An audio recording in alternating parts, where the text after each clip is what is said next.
All right, well, we're live. Um, and now I'm in the dark. Sometimes I'm like, it's too bright, and now it's too dark.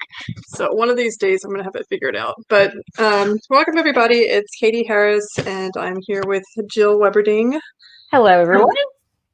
And today we're talking on the Inner Critic about, can I do this business? And, Jill, the reason I was thinking about this topic was because we do get a lot of nurses that are interested in starting a business. And I think there's that kind of initial enthusiasm of like, here's my dream. This is my dream. This is what I want. This is what I'm going to do. And then it's just kind of like the only obstacle in the way is all of it. Yeah. It's one giant obstacle. Yeah, all of it. Just if I could just come up with an idea that was a killer idea, and then I could make $1 million super fast and all that kind of stuff. So what do you think about this?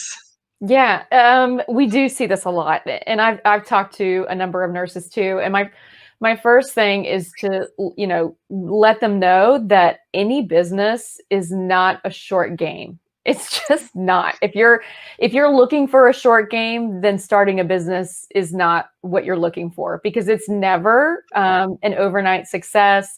No matter what you may read, or someone's results, what you're not reading is the 5 years before that, or the 2 years before that, and all the prep before they actually came into the limelight. It might seem like an overnight success, but I mean, I can't even think of cases. Honestly, I can't think of a single case where I've really seen that to be actually true. So when I talk to people, it's really about like, well, just tell me before like, there's a fantasy, I think, about starting your own business and being your own boss, and I'm going to set all the rules. And what most people do when they start a business, unless they really plan it, they just end up creating a different prison, like still in prison, different prison. So like, you're going to be really conscientious not to do that. Yeah, it's one of the struggles that we've had in growing Nursepreneurs is that, I've always been a one-woman solo band show. And, now I have there's literally 14 members on my team. Yeah. And it's really big, but, I'm still having one-on-one calls with everybody. And this is not scalable at all, So it's just kind of I created this prison for myself, like you're talking about, of just the more people I brought on to help me, the more work I actually had to do. But and like you said, I also want to go back to what you said on that overnight success, and I'm sure maybe there's one person out there that was an overnight success, and probably the same person that won the lottery. It's not a game. If you're that person, because I'd love to meet you. Yeah, it's not a game plan. It's not something that you should plan for. It's something that happens once in a million, 1 in a million. But so let's focus on the long game. And what does it really take to start a business? What does it take? The number one, I think, characteristic that you have to have is grit. You have to be gritty, which in my world means, you have to be incredibly resilient, or be willing to build that resilience, because you will be tested over and over again, and you either build it or you quit and get out. Most business owners I know have said they want to quit every day, 80%, the whole lifetime of their business. Why am I doing this again? And why you're doing it, but everyone's going to go through those types of emotions. So you really have to have that drive. That's why you have to really pick something that you absolutely just set your soul on fire. When I talk to nurses, I'm like, you can't go into a business idea that you're mediocre, lukewarm about, because you will never last. It's going to feel like drudge work, from, month 2. So you've got to really be with something that sets your soul on fire, and that you are willing to just grind, to make it work, in order to see it to fruition. Right. And I would also say, because I do love, the kind of the follow your passion type of thing, but, just for everybody to be clear, it's not enough to just follow your passion. We definitely want to go down that road of things that you love to do, but we actually still have to find a problem down that road. If the road is rosy and golden, then there's no problems, then you don't have a business. You need to pick that. And so I take people through, when I'm doing, I've got a course where I'm teaching nurses how to create courses, using their nursing skills and experience. And so like, that's the first step, is kind of outline what is it that sets your soul on fire, what's your skill set, what's your experience. And then we also like we got to do a market gap analysis and look for, okay, is there something around that? Once you define like, these are the 4 things that really set my soul on fire, now it's like, well, what can we actually wrap a business around? You're right, because if you don't have that piece, most successful businesses are solving a problem. So if you don't have that piece, if you can't wrap a business model around it, you don't have anything. Right. You got a hobby is what you have. Yeah. And I would also say too, and because a lot of our students, and not just, in our group, but I see a lot of it is that a lot of people just want to kind of wrap a course or a business around like information. And that's it. And, that's not a quick It's not a fix. business. It's not a business either. Yeah. So yeah, there's definitely some digging, I think, that you need to do, some soul searching of yourself, and soul searching, more importantly, of your audience. Yes, absolutely. You have to really get to know who it is that you're helping. And so, we see a lot of kind of pitfalls, people who, and that's why it is so helpful to really partner with someone or find a mentor who is kind of already doing what you're doing or something similar, because they can kind of help you walk through. Because, I know I've seen, the nurses that come through our courses, and like, they had no idea the actual process. And there is a formula, right? There's a formula of how to define if there is a market gap, and, how to put a framework around that. And, information, nobody's paying for that. Like, it's too readily available for free.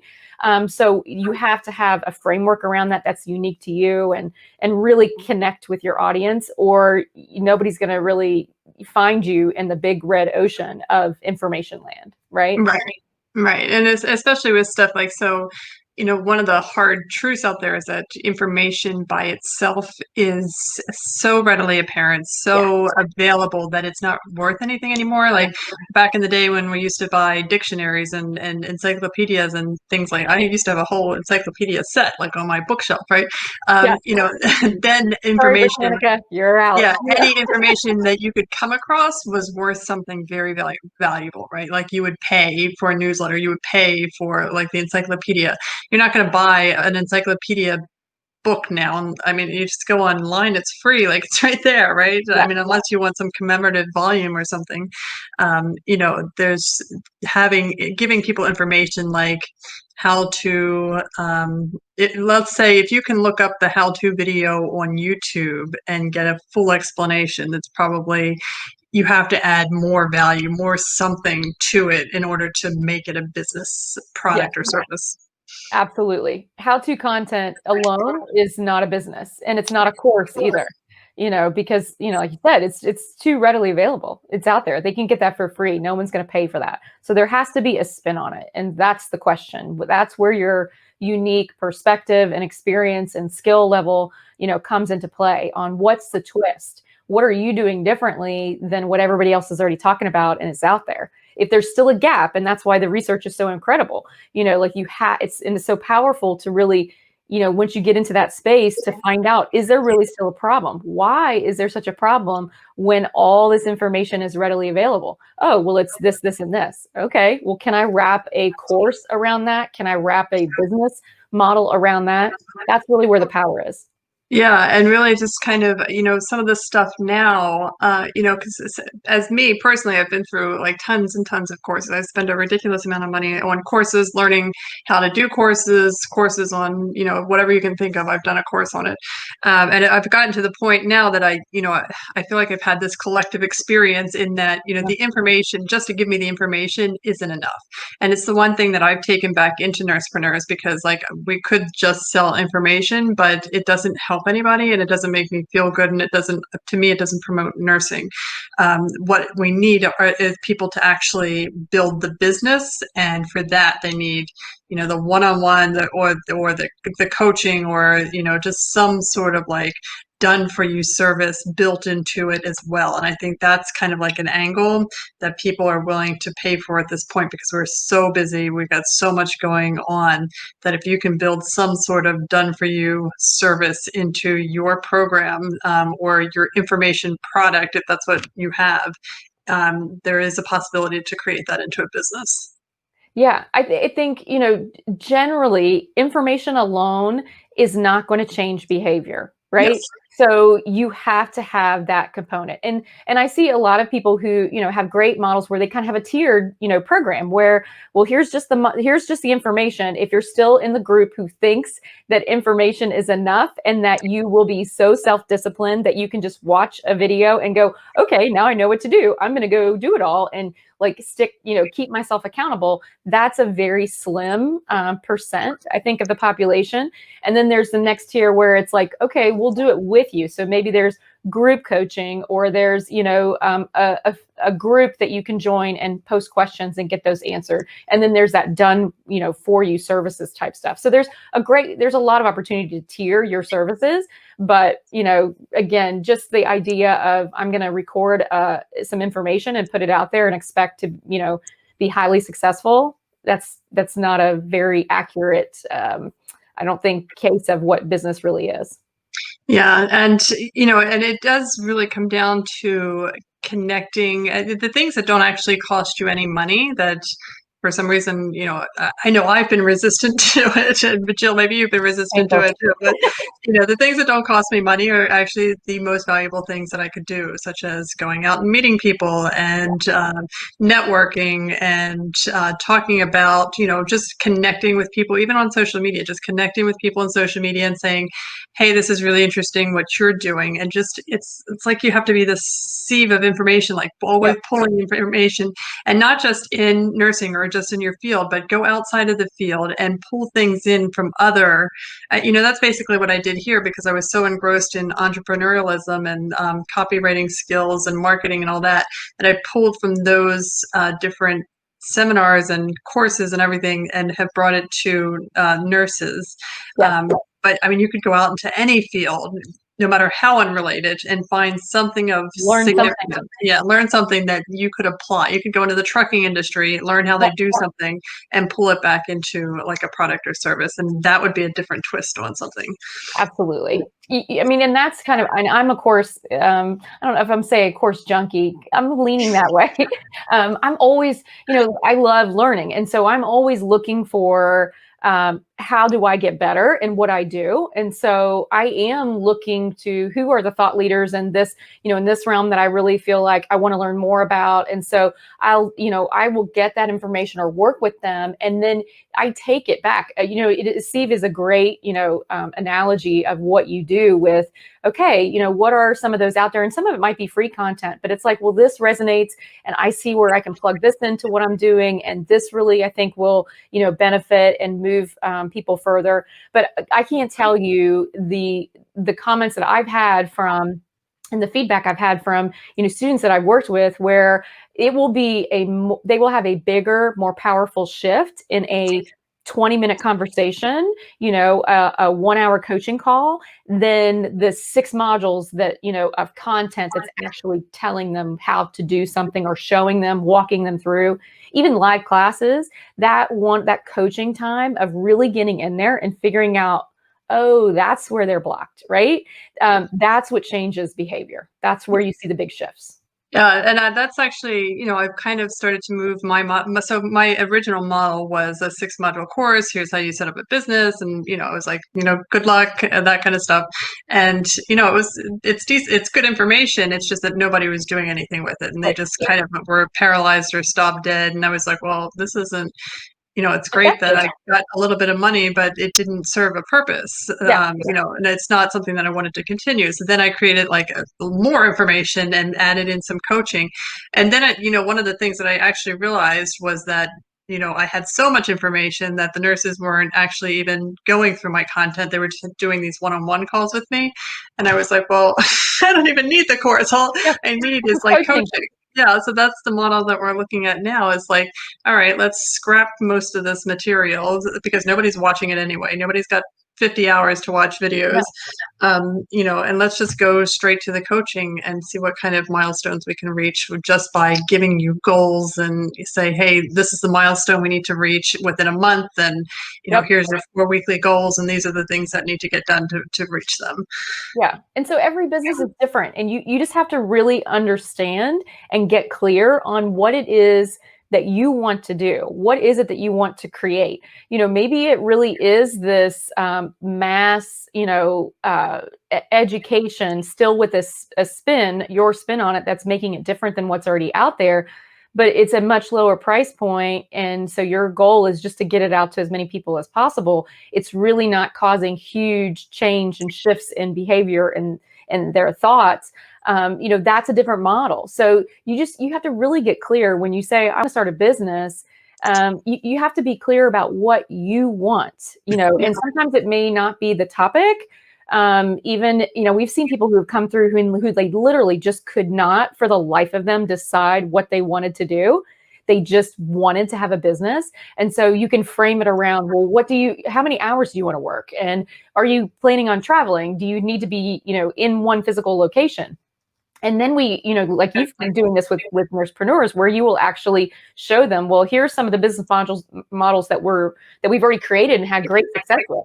Are any of these things that set your soul on fire, or that you really, want to do, that will allow you to have that lifestyle that you're looking for? Yeah, and I think and that might be a topic for another day as well. But one of the things that I don't think we spend enough time on is thinking about what does our ideal life look like, and what is it that we're really trying to achieve? Because we've talked about this before. Like, I just want to sit on the deck and read a book and drink a glass of wine, and I don't need a whole lot of money to do this. So, I need to. If what you say you want and what you're doing to get it aren't aligned, then you're never going to get it. And if you don't have a vision of what it is that you want, it's very hard to get there. Like, You're never gonna get there. Yeah, it doesn't matter which way you go, because you're never going to get there because you don't know where you're going. But what are the things? And, I read something, I'll have to put it out there, but it was, talking about the different things that you spend your money on.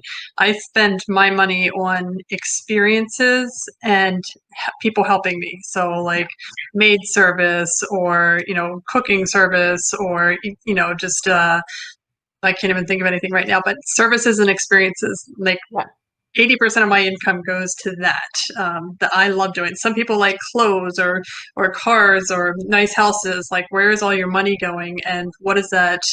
Is it going to the places that you really want to go?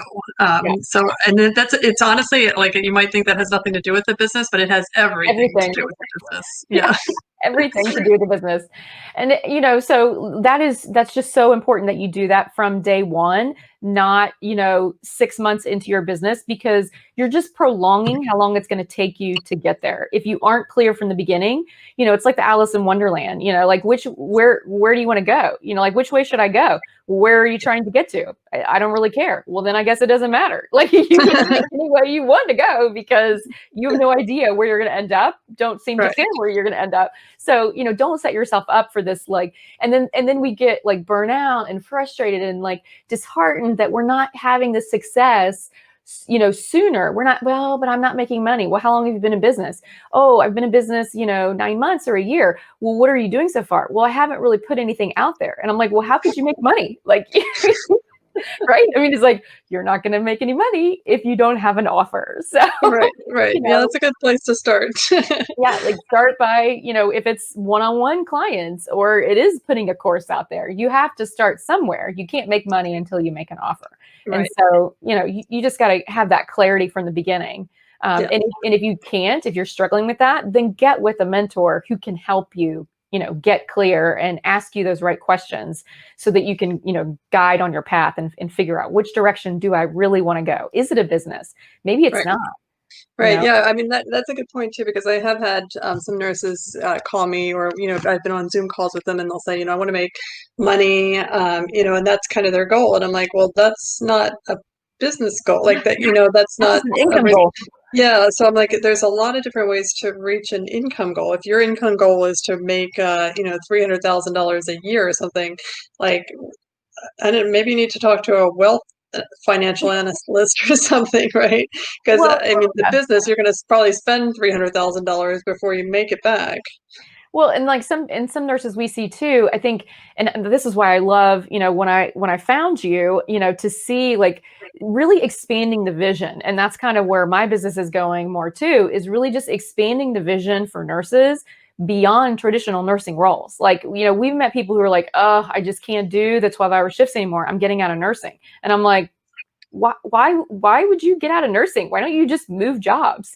Like Yeah, get out of the hospital or take a different position in the hospital that's not bedside. And so you're not doing 12 hours. Like there are so many different options in nursing.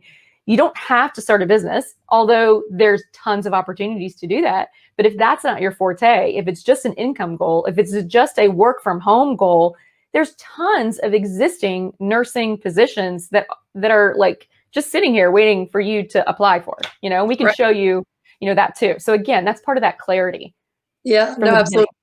Because when I was working for corporate Walmart, one of my duties was to go out and meet nursing leaders and all this stuff. And, prior to that, I had worked in the unit and just, I don't know, was living in a bubble or something because I could not see past where I was working. So Yeah. I didn't have any vision to anything else going on in the world. I thought the only role for me was to work on the unit. And that it's just such a limited view of kind of like where you are, and you have to go Yeah. outside of yourself, outside of where you are, outside of what you're doing, and say, hey, okay, what's everybody else doing that's interesting and different? And I mean, it's one of the reasons I started the podcast is so that people could see the Nursepreneur podcast, people could see what other nurses were doing, and there's some amazing freaking nurses Amazing. out there, like Yes. It's so diverse. yeah, That's why I'm I'm blown like, away. I never understand it when I, hear, people, nurses who are saying they're just, burnt out and they just need to get out of nursing. They just can't do it anymore. And I'm like, why? Like, what do you mean? And it's like, they're basically burnout on working inpatient 12-hour shifts every other weekend and all the holidays. And I'm like, Yeah, so why don't you pick one of the other 7,000 nursing opportunities that don't include that specific, yeah, profile? yeah. So yeah, I mean, I can't even think of another career that has as much diversity in options of, you want to work with adults? You can do that. You want to work with peds? You can do that. You want to work with elderly? You can do that. Inpatient? Done. You want to work 3 days a week? You can have it. You want to work, in a clinic, 8 to 5? Done. You want to work in a corporate? We got that too. Like you want to work from home? Done. Like it's all nursing, like there's so many. You want to work in a school? We got a job for that. Like, Yeah, get check. Nursing. It's yeah, all, you want to write, you want to be a nurse writer? There's very lucrative. You can totally make that a career and still use your nursing skills. So yeah, yeah. No, I love that. I mean, I love that. And then, like I said, that was every time I do another interview on the podcast, I'm like, I want to start that business. That sounds really. yeah, I just But feel like shadow you. Is it going to take a nurse to work day? Like, can I just come shadow you for the day and just see the cool stuff that you're doing? I love it. yeah, yeah. No, me too. All right. So, what are some like key takeaways that we can wrap this up with Yeah. about what nurses should be doing, and can they start a business? What are some of the first steps that they should be doing? Like, So I think when someone comes to me, the first question is, can they start a business? Absolutely. There are thousands of nurses across the country who all have businesses. The biggest question is, do you really want to start a business? And so let's get clear on that first. Like what are your goals? Is it an income goal? Is it an impact goal? I have found that what I originally thought was, for me, I was driven by an income goal and in having flexibility where I can, balance that, have that work personal life harmony. It was really more about an impact goal for me. And so that is absolutely what drives me. So I make decisions based on impact, not income. So you just have to get clear on what it is that's important for you. And then we can start to, help guide you of, is that a course? Is that a business? Is it consulting? Is it just a different type of nursing that already exists out here and will give you, the ability to sit on your couch and drink wine and read a book, or the ability to travel, or the ability to work from home, what is it that's super important to you? So you've got to get clear. That's absolutely the first step. All right. No, it sounds really good. And, I think it's something that everybody needs to think about and just be very, very clear about what it is that you want, just like Jill said. And that truly is the first step. And then the second step is simply finding a problem that you can solve. Yeah. And everything else from there is much easier. Once you get There those are two people things. to help, there will always be, an opportunity for a business, an opportunity, for income. You just have to find that match. Yeah. Absolutely. All right, everybody, if you guys have questions, always you can put them in the chat box. You can email us at support@catieharris.com if you have topics that you want to hear us talk about. We'll be here every Tuesday at 2 p.m. Eastern, and we'll see you guys next week. All right. Bye, guys. Have a great week.